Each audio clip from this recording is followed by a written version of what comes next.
Alright, now that we have some basic event code here, we have our event listener and function, we're going to start changing the things that we can. If we look, the very first thing that we have here is the button that's being referenced. We don't really need to change that right now. Add event listener, mouse event.click. We don't want to change any of that because it's all blue. And all that blue stuff indicates that they are keywords that if we change anything, Flash will not know what to do. And we're going to do that in a minute. The next part here is a function. And that is going to be what we change. So I'm going to say this trace button. I'm going to call it trace button. And that means I've now named the function differently. And so I also want to paste that in so that we have function trace button. And it's the very same thing. And if we wanted to, we could change some other stuff, but we're about to change things a whole lot. So before you save, what we're going to do is create a text field. And the reason I want to create this text field is we're going to be outputting a bunch of error codes, and we're going to be typing or copying and pasting these error codes into this text field. So I'm going to create a text field, and this is going to use the static text. And you can use Arial, or even a good one to use actually is Sans. And let's see, 12 points, great. And I'm just going to hit a couple of enters here so that I know that that window is going to be held, and we're going to go on. So if I go back to the actions now, hopefully, actually it's not going to save that window until I actually type anything into it, which is too bad. Anyway, there. I've got something typed into it. That's good. Alright, now let's start messing up stuff. Now the first thing that we're going to mess up is this button right here. We're going to just change the name real quick. And the reason we're changing the name is because now this event listener will be looking for a button that doesn't even exist anywhere on the stage. Instead of it finding test button 1, it will say, hey, there's something wrong here. So let's do Control Enter at this point. And this is what I love about using the components. You can see very obviously that something is wrong. And that's great. If we close that and go to our compiler errors, it's telling us exactly what's wrong. It says on frame 1, line 2, there's an access of undefined property test button 1. Now there are two possible scenarios here. First off, we could be wrong in our code, or we could have the object named wrong over here. I'm going to right click and choose copy and go over to that message window, and that's where I'm going to paste in that error. And here's the one problem. You see it says line 2 1120. That's actually the error. So I'm going to do a little dash there just so I can have that be separated. Now we're going to type in this next part. You can do, if you like, you can even put it in parentheses. You can do what do we do to fix this error. So if I double click on this compiler error, it will take me to the line that has the problem. I now know that the problem is that this event listener target was misnamed. So I'm going to put the error was misnamed button in event listener. And I'll hit a couple returns because we're going to do our next error down here.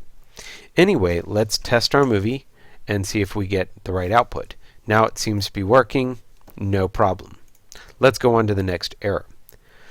The next thing that we're going to do is we're going to mess up our event listener and just change something so maybe we have a lowercase letter or we remove a letter. Anything that turns it black will make it generate an error. Now if we test, we'll get an error again. And if we go, it says call to possibly undefined method add event listener.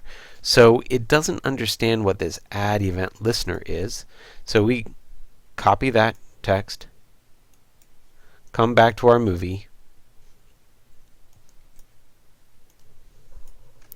paste that in, and then we say misnamed event listener.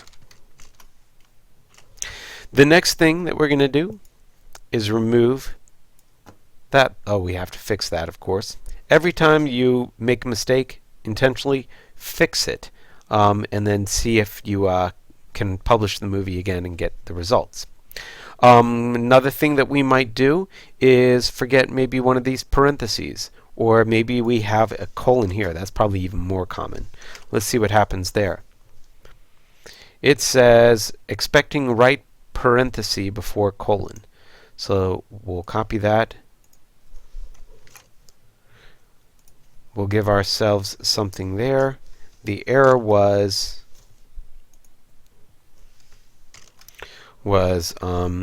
misnamed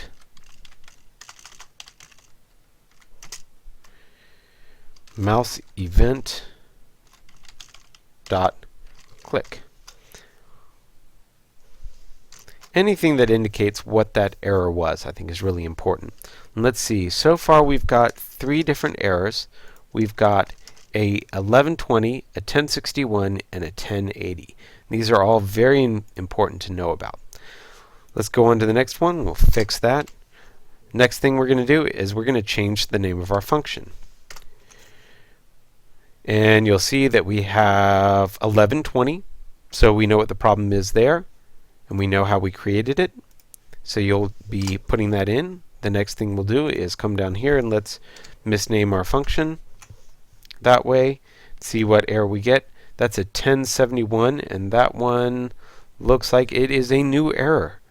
So we're going to copy and paste that in and make some directions about how to fix that. Let's see, we'll misname that real quick, test it. Looks like we're getting the 1120 again.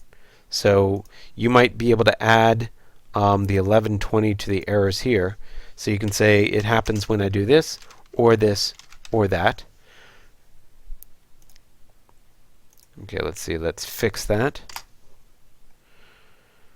Let's see what happens if we remove one of these. Hey, no error. And the reason why is because we can really have anything in here. We could just have E, which is very common. So that's nice. We don't even have to have the exact type of event. We just have to have something there. Let's try removing the void. See if we generate an error. No error at all. Next thing is we'll change this to traced, just to see what happens. Oh, it's generating an error, and it says 1180. So this is a new one that we want to put in and indicate how we fix that. And then the last thing that we're going to do over here is we are going to remove the quotation marks around that trace command and see what happens. And this time we get a 1084, which is expecting right parenthesis before clicked. Let's see. So I'm not really sure what it thought there, but I'll just do mouse clicked and just see what happens here. There's another problem. Access of undefined property clicked. So that mouse turned blue, if you remember. So it thinks it's a keyword, but we're really wanting to output it as a message. So once again, we'll fix that by putting our quotation marks around it, and I believe that's all the basic errors that we're really going to run into on a daily basis. Of course, there are a couple others I should have pointed out. This is going to be a common one where you forget a bracket. Let's see what that does. 1087, extra characters found before the end of program. And let's try fixing that and then removing the end one and see if it's a different error. 1084, same thing. At least it gives us an idea of how we can fix that. Of course, before you save your file, you want to make sure that everything is working, and then of course you should have more event error codes that you've generated, and you want to put some basic hints about how to fix those. Last thing that I would like you to do is just take your answers or so and make them bold. Let's see, maybe you can't make them bold. Dun, dun, dun. If you change this to something like Arial, aha, there. Now you can make those bold. That way we can tell the difference between the message and then the error code that you're outputting. So just change your messages to bold so that we know what your answers are compared to the message itself. When you test your movie at the end, you should get something that looks a little bit like this, and you should still have the ability to test that mouse click. And I think that's it. So save your work when you're done, and go on to the next tutorial where you learn much more about mouse events.